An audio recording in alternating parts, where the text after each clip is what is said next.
Hey, we are back. This is episode number 42 on the Silverfox Hustle podcast. But before we move on, just subscribe to this podcast. We are on Google, we are on Spotify, we are everywhere actually, Apple Podcasts, and don't forget to leave a review as well. Now, like I said, this is episode number 42, and we have a rock star. Period.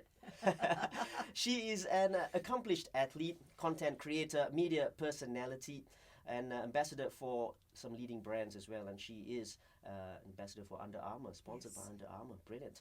And she has participated in numerous events. She is going to speak to me about one particular event coming up, and I'm just like scratching my head over that one. And she has beaten many young ones in the process. Put them to shame, actually. Now, before all that, she spent about 20 or so years in the corporate world, and she is the producer and host of the Facebook's Lifestyles series, Keeping It Real, with 30 million viewers in season 1 alone. She also owns a fitness app called Rockstar Fit. Welcome to the Silverfox Hustle podcast, Natalie Dau. Thank you for having me. It's my pleasure. Now, before we kick on, I have a question for you. Your handle on Instagram, I think, right? And I follow you, obviously, and some great content there. Rockstar Arms. Yeah. Rockstar Arms. And again, if viewers, you're watching this on YouTube, you'll see why. You'll know why. I can see it, and I know why. Tell us why, Natalie. Yeah, well, I always get embarrassed when people ask what my Instagram name is, and it started off as just a joke, to be honest. So, a friend said, call yourself Rockstar Arms, which I did, and it was just, to make fun of myself, really. And then I started getting followers and then more followers, and it was like, oh my gosh, I can't change it now. So it's not meant to be, super serious. It was just a joke that went bad and stayed. But you can never look back, right? No. Once you started, and people will want to follow Rockstar Arms, right? Yeah. And I'm just looking at it. So you do weights, like, and to build that up, or what is it like? I think it's a combination of of my running. I do weights because I think you need to be strong in your upper body to run as well. So it's just being consistent. Right. But I'm not in there lifting super heavy stuff. Okay. Yeah. And I gotta say, you do have Rockstar Arms, putting lots of us to shame, by the way. Now let's go back a little, Natalie. Tell me about yourself growing up. You are from Australia, by the way. Yes, I'm from Australia, been in Singapore 17 years. But, growing up in Australia, my parents were very active. Okay. So myself and my brother, were dragged around to watch them play sport, as long as I can remember. So it was just part of our lives that you'd be swimming, you'd be at basketball, you'd be doing something, trial sports, get involved. That was just part of the lifestyle. How many brothers or siblings do you have? I have a brother 3 years younger. Yeah. And just the both of you? Yes. Are you all close? Yes, he's in the US. He lives in San Diego. Right. So, as close as you can be, a world apart. Very close. How was school like? Yeah, school was good. I was from Perth originally and then ended up finishing my schooling in Brisbane. Right. So a bit of adjustment then. But I was, I think, kept out of shopping malls and things because I was always playing sport. So I'm sure my parents had that planned. Yeah. But it was great. And my sport growing up, I did little athletics, played things like t-ball, but really basketball was my sport as through high school. Yeah. Right. And listen, I've been to Australia a few times, right? And they have got a great sporting culture. Yes. Right? And the best thing about that is, I just love the parks. It's the open spaces where you can just go out there and just do anything, like run around, play, whatever. Absolutely. We would be playing, cricket on the street, quite, if that was it in summer, or you'd be kicking a football, or you'd be doing something, and that was just normal when I was growing up. Right. And are you close to your brother in terms of, the sporting? Yes, he's he's done Kona Ironman a couple of times, so yes, so he's just a sporty.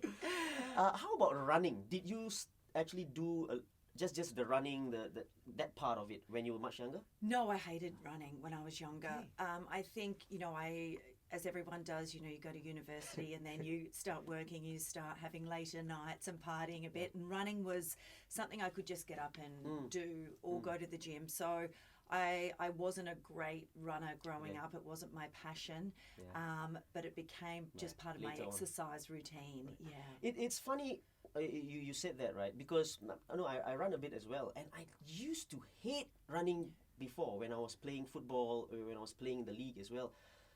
Running wasn't, because you had to run anyway while playing football, while playing basketball or whatever, and you don't just do that extra. You don't want to do that extra running on your own.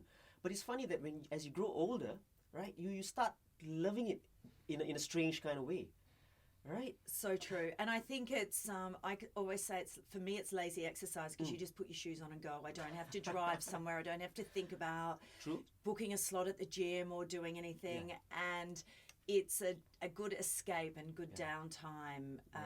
Maybe it's an escape from the family, which sometimes everyone needs, or just to think about things. So, that's positive. And you know what? It's free. Yes, absolutely. It's free, right? And I know what you mean by having your downtime and your own time. You just want to go out a little bit on your own. Yes. With the breeze and stuff like that.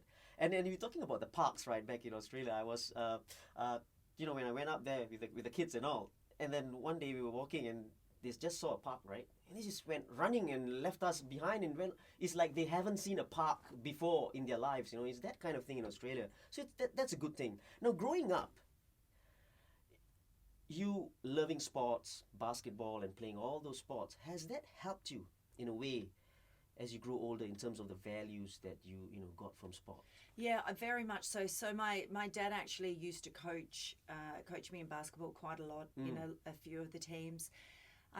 And he was super strict on me, as most parents would be on their own child in a team. But I think it taught me different things. It taught me to be a very good loser, but it also taught me to be a good winner as well. So I think showing empathy and being able to win in the right way.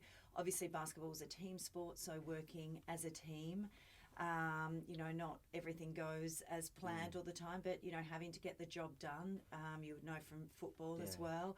So I think those values are things that you use all through life, and whether it's even the strategy behind a win and set plays and working out and sticking to the plan. I think they're really valuable lessons, and I try and teach that to my daughter now. Great. And your dad was a basketball coach, or? Yes, he played basketball, was a basketball coach. Right. I mean, now he's in his 70s, just got his black belt in karate. So he just got his black belt? Yes. So he continues on. Brilliant. It runs in the family, Natalie. I think you said something there about winning and losing, right? I think that's the most important thing. The values through, you don't just, learn things from winning. You learn the most actually when you're losing. Yes. And when you lose, what do? You learn about yourself as well. You learn about your teammates as well. And what to do and what not to do. I think that's a very great point you brought up. And it is actually downplayed a lot of times, actually. It is, and I think it's almost that helicopter parenting now, that we're too scared. We don't want our children to feel bad, but my personal opinion is that's the real world. So they have to learn to lose, they have to learn to win. A little bit of competitiveness is good along the way too. So you lose, what do you have to do to make yourself better if you want to win next time? They're all life lessons. Great. And your daughter is playing any? Yes, so she's just about to turn 12. I'm a big advocate of go and try all sports as a child. Don't unless you're a gymnast or something, don't specialize, go for it. So she enjoys basketball. Okay. She's going to be much taller than me. She also does Brazilian jiu-jitsu. Wow. Okay. She's swam, she's done athletics, she's done a lot of different things. Right. She's athletic. Yes, she has no choice in our family. but probably it's a little bit of a natural thing as well. Yes. It comes naturally as well. Especially the coordination and stuff. Some kids just have it, and some you got to learn and go through them as well. So that's a. So she's going to surpass you soon. Yes, well, my husband's 6'4", so she's got a good chance. Yeah. Yeah. Wow. Okay. So do you like when she's playing, especially in a team sport kind of thing? What kind of advice do you give her, like on the way home, for example? Like she's lost the game, for example. Or do you like? Yeah, we go through, and I'm not one of these parents that screams on the sideline. I let the coach do the coaching. So coming home, we'll talk about why she thinks they lost, what she could do better next time, what she might need to work on. And also she self-critiques now as well. So she's like, I want to win next time, so I know I need to work on this, this and this. So I don't even do that. She does it herself. I totally feel you, because you obviously you experience enough, and I'm a coach as well, and parents who shout on the touchline. Yes, there's no winners there. Exactly. And what's worse is when they're saying things that is different from what the coaches want, and it just confuses everyone at the end of the day. So I think if a coach wants to, is good enough to give up their time to coach, let them coach, and no one's going to the Olympics. It's okay. Just they're out there moving, they're out there having fun, they're learning, it's okay. I love that. No one's going to the Olympics. You were in the corporate world for about 20 odd years? Yes. How did it start for you? What did you do? I think it's a long list. Yes, it is a long list. Oh my gosh, We have time. Yeah. I was something that most people would never guess. I was an auditor as my first job. I was an accountant. Okay. Your very first... Very first job out of uni. Hated it with a passion. Why? Just not my thing. But you studied for it. Yes, studied business, and then hated business. Didn't know what I wanted to do, so went into marketing soon after that. Okay. Much better? Much better. Worked for a lot of different companies, had my own PR agency at a time in Australia, but then worked for, the big consulting companies, and within IT. Yeah. So, marketing is a fantastic background to have, as is accounting, going through life.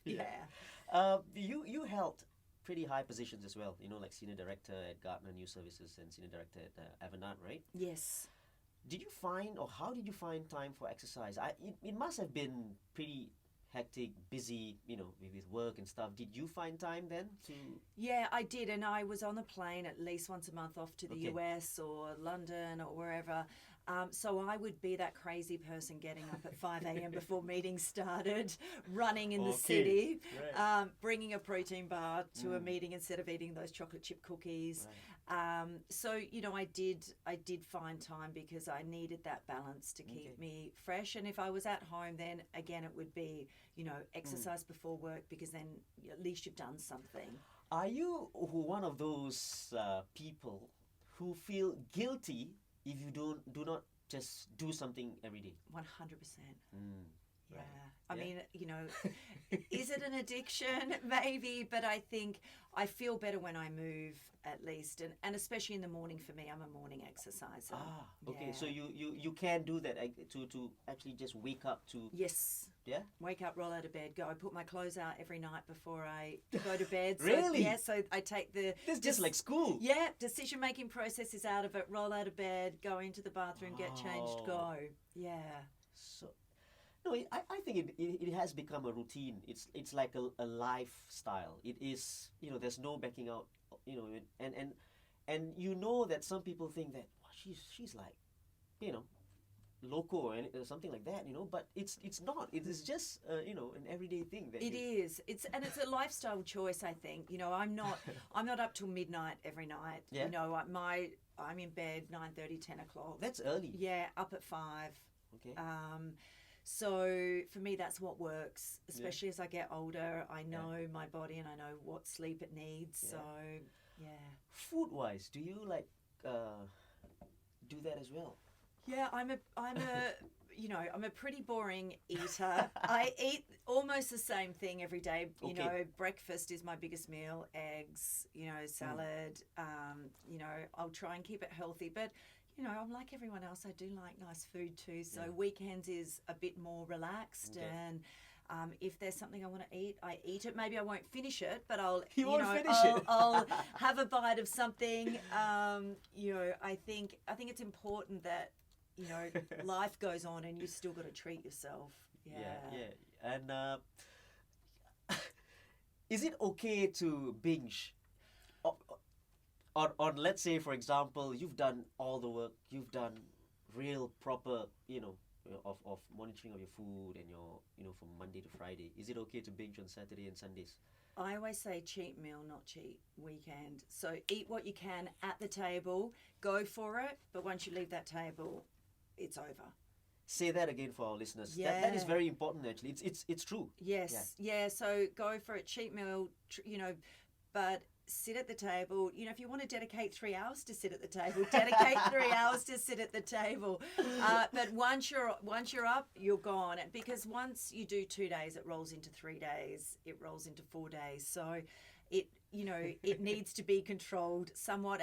And people can consume a lot of calories in a treat meal, which undoes all of that hard work that you've done during the week. So it depends what your goals are.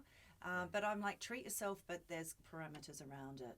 That's a very good advice, because I do get what you mean. Like, one day you say it's okay, it's a cheat day, Yeah. and then you go on to the next day, and then it's okay, another cheat day. Yeah. Right? And we are not like, The Rock and. Yes. Yeah, that's right. Have you seen his? Oh my God, they're amazing on Instagram. Yes. His cheat meal. His cheat meal, right? Yes. What is that? What is he Great. doing? Sushi. Then there's cookies. Then there's all sorts of things. But he can afford to, Yes. because he does That's crazy what he stuff does. from Monday to Saturday, right? Exactly. It's just amazing. You spoke about being a boring eater. Are you a boring person then? Because I can't. For example, somebody can't, or your friends can't ask you out for, I don't know, a drink night, for example. Yeah, no, I still say yes. I default to no, but I still go out. I still catch up with friends, but it's not every night. Yeah, of course. So of course. I will, and it'll be something that I look forward to. So rather than be doing it every day, I might do it once a week or every second week. So yeah, I'm probably a lot more boring than other people. And I'm sure when you do that, as in like, okay, just one night, right? The next day you'll try to burn them all off. Yeah, and you've got to understand how your body's going to feel the next day, Yeah. right? Which isn't necessarily great, but Yeah. fun Nat does come out sometimes. Exactly. What did you learn, like, those 20 years or so in the corporate world? What did you learn and the most, right, about life and stuff like that, and any regrets? Yeah, no, I think, when you're working in the corporate world, it comes down to, your direct boss a lot of times, and what you learn from them, and if you have a great mentor, also company culture. I think when you step away, you realize what those things really mean. And it's compromise a lot. I think you've got to sit and listen. You've got to play politics. There's a lot of things to juggle. So I think that's something that I took away from the corporate world. But then when I left, you realize there's a whole other world out there, because I think people are so caught up in their day-to-day job or the company that they work in, that a lot of times the blinkers are on and they forget that there's a lot of other things happening out there. It's an interesting thing you said there about listening, right? I think that's a difficult thing to do. It's easier said than done, especially when you don't like something, when somebody's saying something, and right off the bat you think that's nonsense, right? You just don't want to listen anymore. You just want to say something back, right? You got to hold back a little. Yes, Yeah. yes. You learn restraint pretty fast. Yeah. Any regrets? No, I don't think so. I think it was great that I left, and it was time for me to move on, and I have no intention of going back. I think I would find it difficult now. How long ago was that when you left? Yeah, it would be about 6 years ago now. Yeah. Not that long. Not that long ago. Yeah. Any apprehension, like, okay, it's I'm going out on my own. Is it? Yeah, there's the money's a lot different. Yes. A lot less, a lot more. less, a lot less. Yeah. I think that's what you give up, that security of a day-to-day job, but then jobs are not secure anyway anymore. So I think, the old work for a company for 25 years doesn't necessarily happen. Especially in this climate now. Yes, yeah. It's just anytime, right? Yeah, that's right. So no, absolutely no regrets. Nice. How different has it been then? Okay, of course, the money has not been up there, but in terms of your freedom, I think there's more flexibility now. A huge amount of flexibility, which is great. And I'm good because I'm pretty rigid at sitting at my desk and getting things done. I'm not easily distracted. So for me that works. For a lot of people that doesn't work. And I think as I've gone along, you get to know what to say yes to and what to say no to. That comes pretty with experience, fast. right? Exactly right. Yeah. Right. Is that one of the reasons why you left? What is exactly the reason you left the corporate world? Yeah, my boss had left. The company was changing. I'd been there almost 10 years. Yeah. And I think I was just a bit bored and unchallenged. Didn't really know what I wanted to do, but, I was always into health and fitness, always had my PT license, or had always studied it, was doing, different events and just thought I'd take a break and decide what it was I wanted to do. When did you get your PT license? I've had that for a long, long time. Really? Right. But I wasn't training anyone, but I, was always interested. Nice. And you were based in Australia then, or no, Singapore? When you were working in yes, right, you're already here. Already here. Right. And let's talk about Daily Escape. Yes. So that was the first venture. So decided that there was a real lack of content around health and wellness, 7 years ago, especially in Asia. That was really Asia focused. So a lot of stuff coming out of the US or Australia, but not really talking to the Asian market. So started a Facebook group as well, just to help people, which was a Friends of a Friends, a private one, grew to 5,000 people super fast.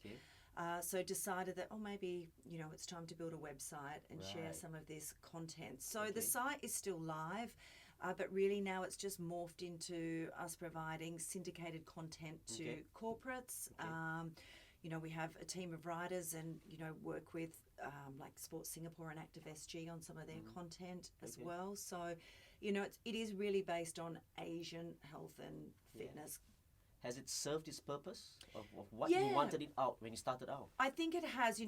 For me, I didn't want it to unless you're selling branded content, you're not making money. So I didn't sell advertising. I didn't sell branded content. So it's very hard for it to be a revenue generating machine. Hence why it's sort of slowed down and we've focused on the other parts. Right. And in 2019, keeping it real. Yes, so that was I was selected to take part in the Facebook and Instagram Creators Program with through IMDA, and was lucky enough to be selected. We had to pitch ideas for a show, and lucky enough to be selected to be able to produce my show, which was Keeping It Real. So we held auditions. That Keeping It Real line, was it from you? Did you create that as well? Yes. So we held auditions across Singapore, and we ended up with choosing 3 guys, which was never the intention. Why? Why not? Just Why not? it was going to be a family and a couple and a single, and it was 3 single guys. Right. And the idea is who are these guys anyway? So they're all based here. All different backgrounds, and the idea was follow them for 10 weeks. At the end of the 10 weeks, we want them to be living their best life. So it wasn't weight loss or get fit. It was different things. So it's a holistic thing. Absolutely. So they got assigned a trainer, they got assigned a dietitian, they got assigned a mindfulness coach, and we followed them and told their individual stories across that time. For 10 weeks? For 10 weeks, And, there was a lot of them were breaking down crying, which, these buff guys that you would not expect. So it was, was very vulnerable space, but they really impacted a lot of people with their stories, which was fantastic. I think that's what people want to see, the real deal, the real thing, not something that is, not produced. Exactly. So it was, they were great. We had some fun. We challenged them, and they all came out, feeling a lot better at the end of the 10 weeks. Nice. So are you all still keeping in contact with this? Yes, absolutely. Nice. Yes, Any plans for it to be? There was plans for a second season, and then the lovely COVID hit us. So yes, there is. We're just working out what that looks like, and we might change it up slightly. But yeah, there's some definite plans. Hopefully, second half of this year. I'm looking forward to seeing that. Yeah.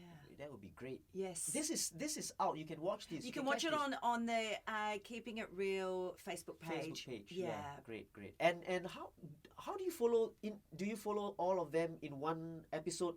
No, separate episodes. And Okay. then we also filmed even some workouts for people to do at home as well, and Okay. some cooking Nice. episodes. Nice. So that was sort of a whole package. Nice.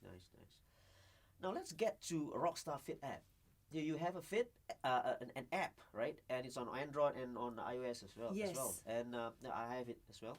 And listeners, go get that app, because they are. Tell me about the app and what's the inspiration behind that. Yeah, so I was always asked. As I said, I've got my PT license, but I don't really have any interest in training anyone Why one-on-one. Not my thing. I would be a terrible one-on-one Why? coach. Oh, this is I don't- interesting. Yeah, I don't have patience for. For mediocrity. No, it's just I think my time is spent better elsewhere than not. It was not my passion to train Okay. people one on Okay. one, and so I developed some programs and I put them on an online platform to see how they would go, Okay. because I was constantly asked. Okay. And they sold, and I was like, oh, well, maybe I'll develop, an app. So I didn't develop it, a company developed it for me, and launched it almost 3 years ago now. How long was it from the time you decided you want to do this app and then it came out?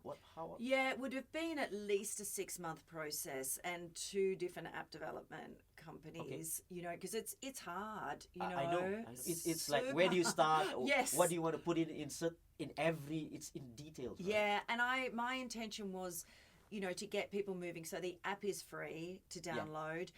There's free workouts on there. So, I wanted to give people the opportunity to see if they actually liked the workouts first, or working out with me before they had to pay So for something. there are like extra paid workouts as there's well. 30, the extra- like 28-day programs on there, Okay. or 14-day programs if you want to get super serious. If not, there's one-off workouts you can try. Did you like spend a lot of money on that, or did Yes. a lot of money just to? Yes. Okay. Yes, we won't go there. Okay. Yeah, but I'm still thinking about this one-on-one One-on-one coach. thing, I still can't wrap my head around that. No, you should. No, it's not a good use of my time. For me, if I'm spending an hour of my day and trying to generate revenue, training someone isn't the best. Okay. I understand. Yeah, I understand. so I'm one-to-many rather than one-to-one. Right. Yeah. I understand. Well, fair enough. Now let's go back to your love. Yep. Besides your family, right? Yeah. Running. Yes. Why run? Yeah, Why? Yeah, like I said before, I think it's just easy to do. You can do it anywhere in the world. It's a great way to explore a city if you're traveling. You pop on your shoes and you don't need anything else, right? It's you don't have to think about, what am I going to do in the gym today? You just go. And I think running is great because it doesn't matter if you're starting or if you're a champion. You do it at your own pace. You do your own distance. You can make it what you want it to be. That's right. And the only reason why I asked you that is why run is because you do it. I don't know. That's to me and to a layman, right? You do it to a certain extreme as well. Yes. So that's the only reason why I asked you. It's not about it's the bad thing or anything like that. And you were talking about going at your own pace. That's exactly right. But I get this when I run, and I told some of my friends as well. I get excited because I know if, let's say for example, I go for a 5-click run, I will have to do it below a certain time. If I don't go below that time, I won't do it at all. There is a certain so-called standards, right? Yes. Do you get that as well? Like, no, so I've learnt to leave my ego at the door, right. So I think, and I do laugh if I'm running and someone shoots past me, but then 100 meters down there, they're stopped and can't breathe. Yeah. So I think, if you are serious about training in running, then you do leave that ego behind and you do the run how you're meant to do it, because most runs should be done where you can have a chat. You're not panting. That should be 80 to 90% of your training. Not the I need to beat my 25-minute PB. It's a very good point. You're talking about the heart rate and the percentage level, Yeah. the percentage at what you're running, and you're supposed to be able to have a conversation. Yes, right. zone And that's two. zone two. It's very important because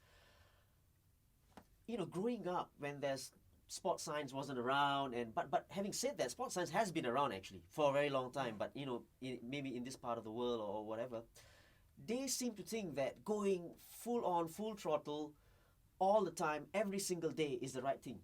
Yeah, it's so not. It's not, yeah. And I think, especially as you get older, you've got to recover. That's the most important thing. So you exercise to break your body down, and then you recover to get better. And the first question I get asked, because I'm a runner, is, "Oh, how are your knees?"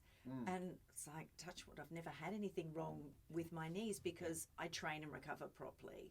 Yeah. Very important. Yes, that's a great advice as well. It's the recovery part. Yeah. Yes. And I hear that a lot as well.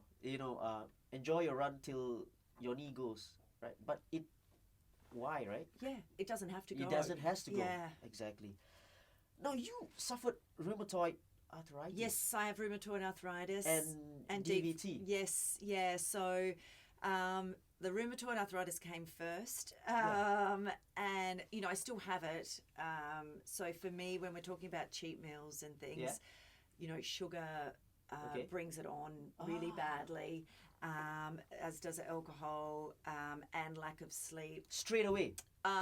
Within 24 hours, so I won't be able to get up and hold a hairbrush in the morning if I've had a lot of. This is sugary something like foods. gout, like Yes, yeah. It's the joints, right? Yes, yeah. So, I don't like taking medication, so I can control it through food. And then the DVT, it was back in triathlon days and had 10 blood clots in my left leg. Wow. So it swells a lot, but it's I inject when I fly. You sort of manage it. Yeah. Just going back to the joints and stuff, you need to at least know your trigger points, as in your triggers, right? Yes. So because some don't, right? Then you got a trial and error. Yeah, you got to know your body. Yeah. Yeah. So for you, is alcohol, sugar, and red meat isn't great for me either. Yeah. Right. And again, if you, in general, yeah, that's not good for you anyway. Yes. All three. All three. I know. Right? And stress, so I think if you can take those things out. But if I do decide to have a cheat meal or whatever, it's like, and okay, I know I'm going to be sore the next day. So you just expect it. Right. Yeah. Okay. Now, let's talk about some of the events that you've taken part in, right? Probably you did triathlon as well. I did triathlon, and then that sort of branched into sort of just running, and then I was doing Spartan racing, so I went to a couple of world championships for that. World championships. Yeah.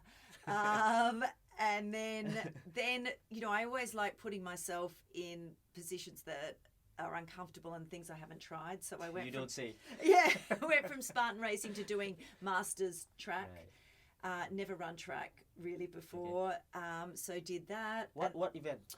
So I did 400, 800, and 1500. All those where you'll get like your ass burning right at the end. Oh yeah, at the finishing line. Absolutely. So I think 815 were my sort of sweet spots. The 400 was a bit aggressive. Okay. And then I'm like, well, what's the opposite of that? Let's go run an ultra race, and I'd not ever even run a marathon before. That's not the opposite, Natalie. That's not the opposite. Okay, if you'd say a 42 click like a marathon, that would be okay, more or less an opposite. The 100 km is not the opposite. Crazy. Yeah. So how was that like? Yeah. So it was. I guess I started training about March, and the first race I did was October. So, it was a build-up. I did a couple of marathons as training runs during that time. But I had no expectations because I didn't know how I would go. This was in Singapore, the first one. Okay. And it was, my headphones broke within the first 5 clicks. When you started? When I started, so it was like, I'm going to have to do 100 kilometres with nothing. But it was actually, I loved it. Yeah, yeah. And it was done over like, well, how was this done? So we started sort of Marina Bay and Okay. ended up going to Pungal and back Okay. pretty much. And how long did you take? 11 hours 20. Any stop? Did you stop? Just grabbed sort of food and, and filled water bottles up, but no, didn't sit down that whole time.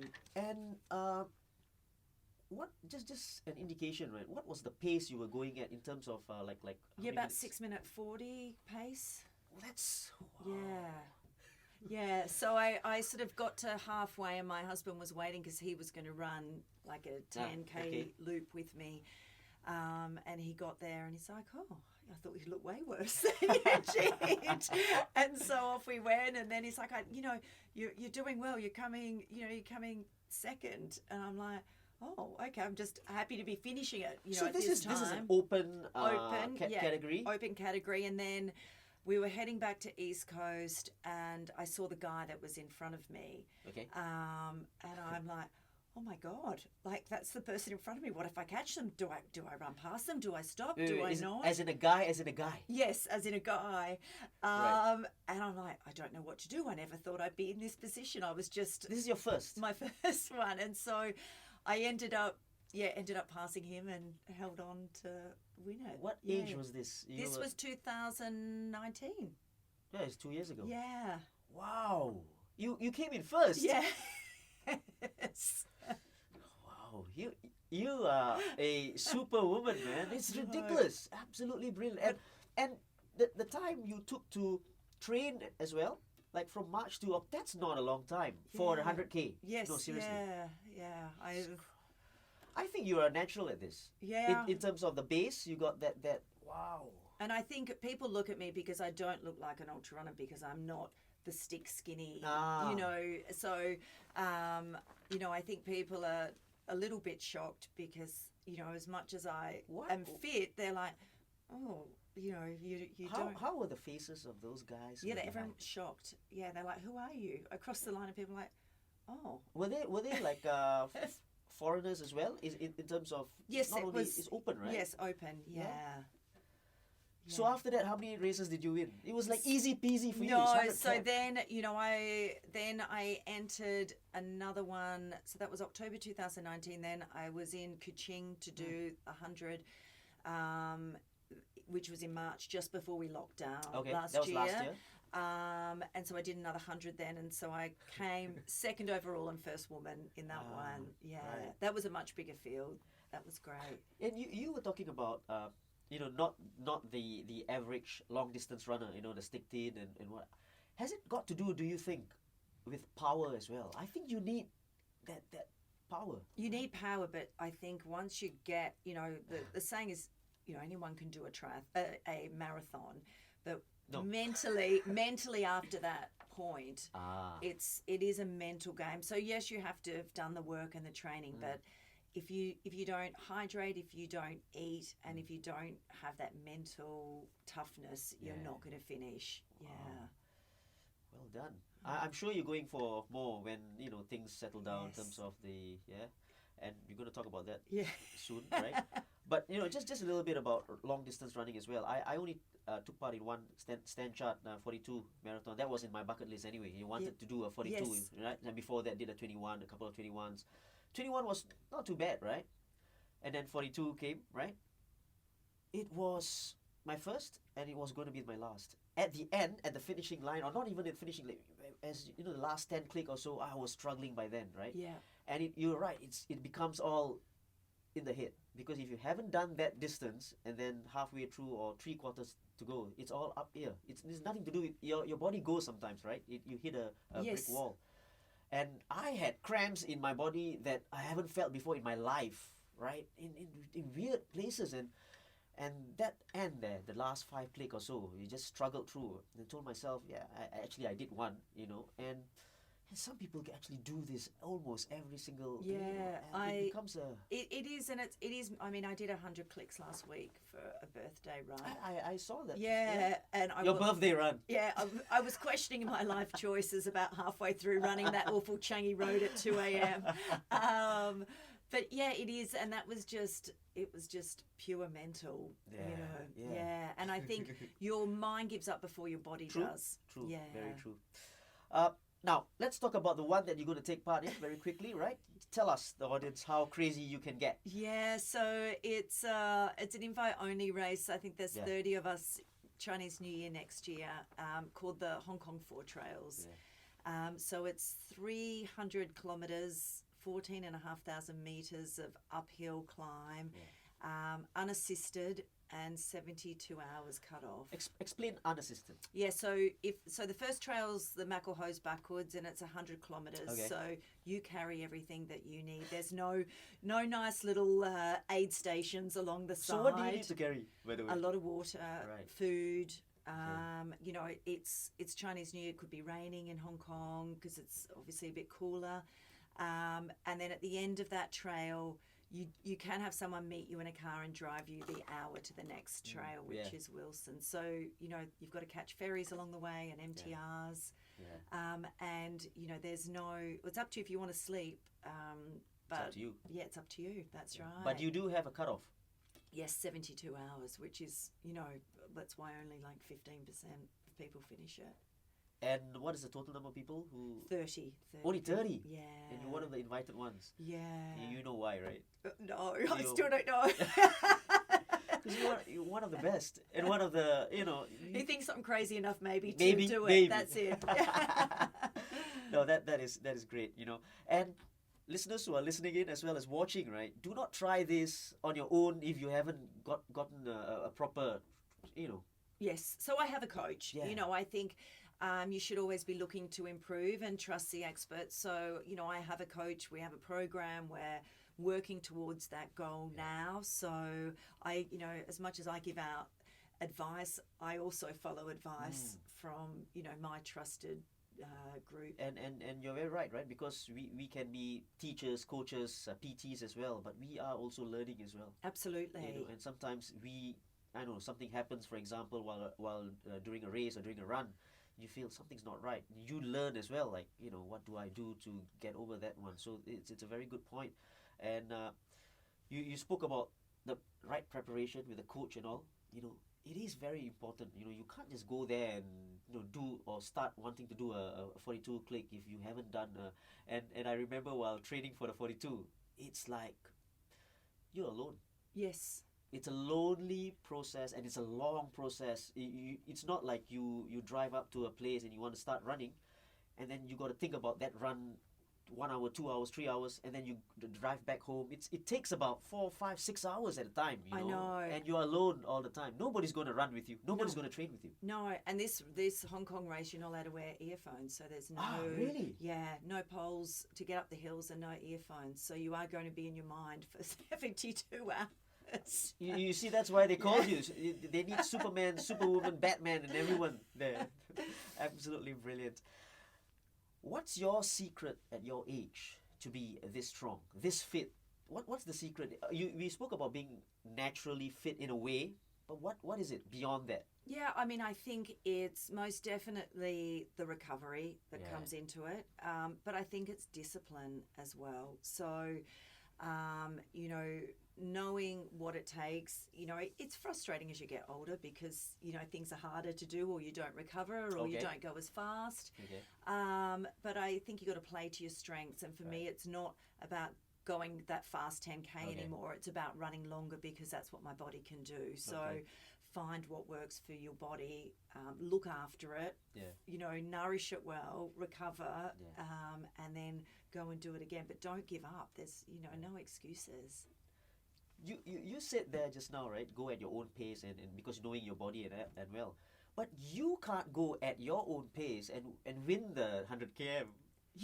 It's like that means your own pace is so fast that you know what I mean. It's just training though. You know, it's all those hours of of training of people like, oh, how do you get up at 5 a.m? Well, if I want to achieve what I want to achieve, I got to get up at 5 a.m. and it's a choice and you know, it's not for everyone. I love what you said, you know, in a I think it was in a podcast as well. I dug it up. I had to, you know, do my research. You said this and I love this line, right? Make discipline your best friend. Yes.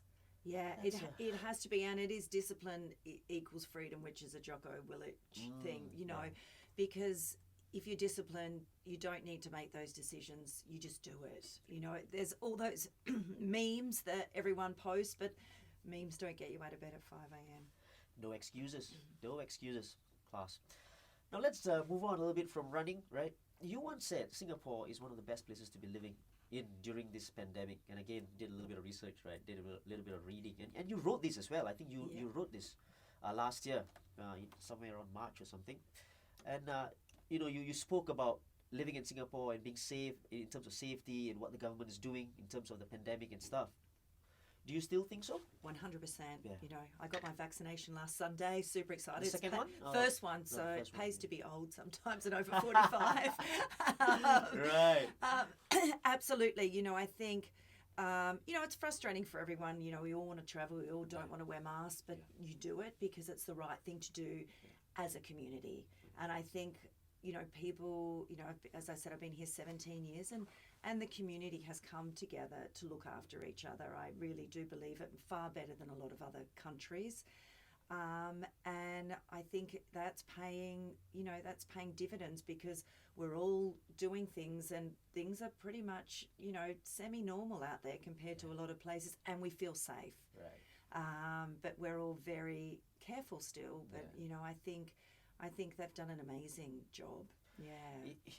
I totally agree. And, the locals especially, right? We can be a little bit cynical, posting stuff on Facebook about the government not doing this, and not doing that and what have you, right? But listen, we got to take our hats off. Absolutely.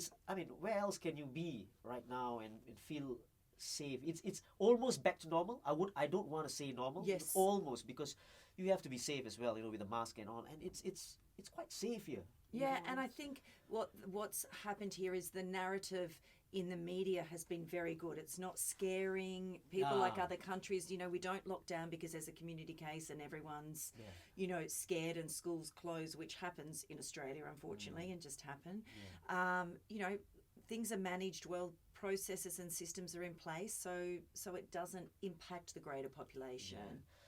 And it helps also with the punishments as well. Yes, I'm all up for that. I think you live in Singapore, you know the rules. You're right there.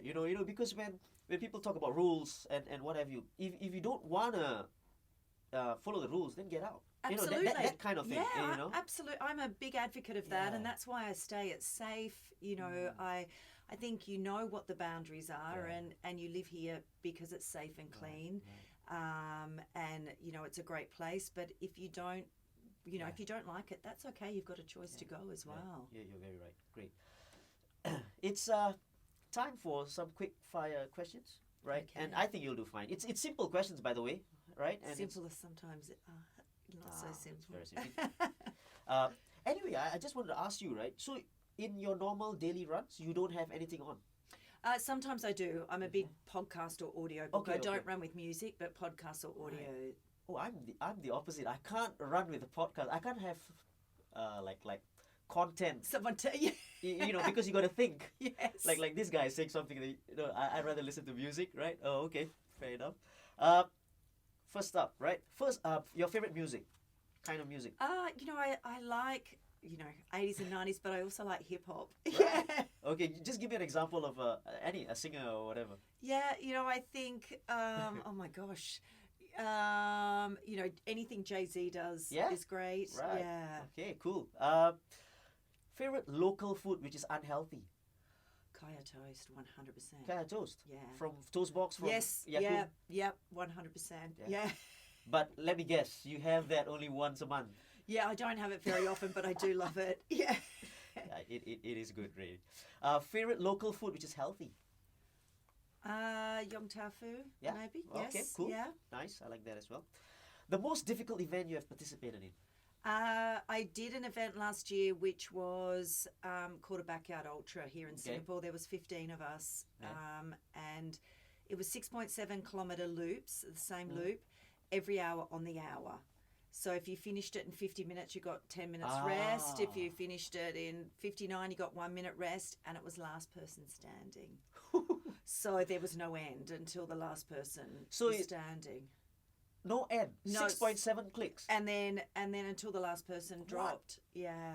Oh, this So is- I made 24 hours, which was 166 kilometers. But the guy that won, Abby, I think ended up doing 30 hours. Wow. Yeah. So it was crazy. But it's an interesting event. It's Very like cool. Very interesting. Right. Yeah. Natalie. Your favorite event? My first 100K ultra, I think, because I had no expectations. The one that you finished first? Yeah, Then it has to no be. expectations. Great, Yeah. nice. Your best physical feature, minus the rock arms.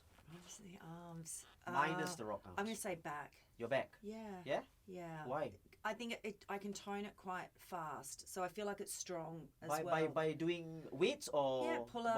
body weight? Yeah, Right. yeah. You can do pull-ups? How many? Yes, not many at the moment. I'm out of practice, maybe 4. I used to be Okay. about 12, but That's more than some guys do, by the way.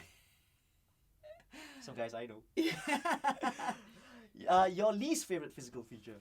my legs. Why? Yeah, I think I would like long, thin legs, and I ended up getting my father's legs. So I blame him. the dad. Blame the dad. You gotta blame the dad. The best part about living in Singapore? I think the people. Yeah? Yeah, the people. You're not saying because you're here. No, I think Yeah. I think definitely, being here for so long, most of my friends are Singaporean. Yeah. So I Okay. would have to say, I think people are generous here. Yeah, really? Yeah, I really do. Okay. The worst part about staying here? Oh. You gotta say something. Yeah, I know. I'm not sure. I've never, or maybe how expensive cars are. Ah, Yeah. do you own one? Yes, I do, but it's like on its second COE. So Okay, yes, okay, yeah. So okay. yeah, expensive Yeah, cars. yeah, you're right. Yeah. man. It's crazy. Yeah. It's crazy. In 3 words, describe your fitness journey so far. Still getting better. Wow, that's nice. You like that? How's that off the cuff? Class, that's brilliant. Easy peasy, right? Yes. Very easy. Fantastic. Now, I just a little bit, right, before we go. Living in Singapore so far, right? How has that been? It's like when you first came in for work, obviously, right? 2 years I came for. Yeah, and how was that? Like Yeah, so when I first moved here, I actually lived not that far from here. I lived in Patain Road, which off Jalan Besar. It was very local. There was no condos back then. Lavender Food Court was my local Jalan Besar Stadium, just been built. Okay. And I fell in love with it immediately. My parents used to come here for holidays way before that. So got PR immediately because no one, wasn't in demand back then. So it was super easy to get. Your husband as well? Yes, Okay. yep. But I moved here by myself. But Yeah. your daughter was born here? Or? Yeah, daughter was born here. I okay. moved here as a single Okay, person. okay. Yeah, so I just fell in love with it, Wow. and 2 years turned into 4 years, turned into 10, and now it's 17. So this is home, really. No intention to leave. How often do you go back? Like Normally 2 times a year, maybe to Australia. which part? Where? Gold Coast. Gold Coast. Yeah, A lovely I know. place, right? So normally 2 times a year. Okay, I went there like 2 or 3 years ago with a family. It's fantastic. Great place, man. Yeah. So I'm missing it. It's been, a year and a half since I've seen my parents, so I'm Okay. dying to, Of course, to with the get back COVID and as see well. them. Yes. Yeah. Well done. Now, any advice for anyone who want to start an exercise program or to start with, right? Or maybe someone who hasn't really started a program or wants to? Yes. Keep it simple. So, Stupid? yes, basically, don't think you're going to run a marathon in a week. Go for a 10-minute walk. Don't have that can of Coke at lunchtime. Pick one thing that you can achieve every day. That's it. Yeah. And then pick another thing the next day. So, don't try and change your life in the first week. Just change tiny little things that will build up to be much better habits longer terms. Right. And then you feel like you're winning. So even if you plan to go for a 30-minute walk and you only make it 20 minutes, that's okay. You've still won. You're still doing 20 minutes more than what you were doing yesterday. Exactly. Yeah. Just little small wins along the way. Absolutely. Yeah. Class.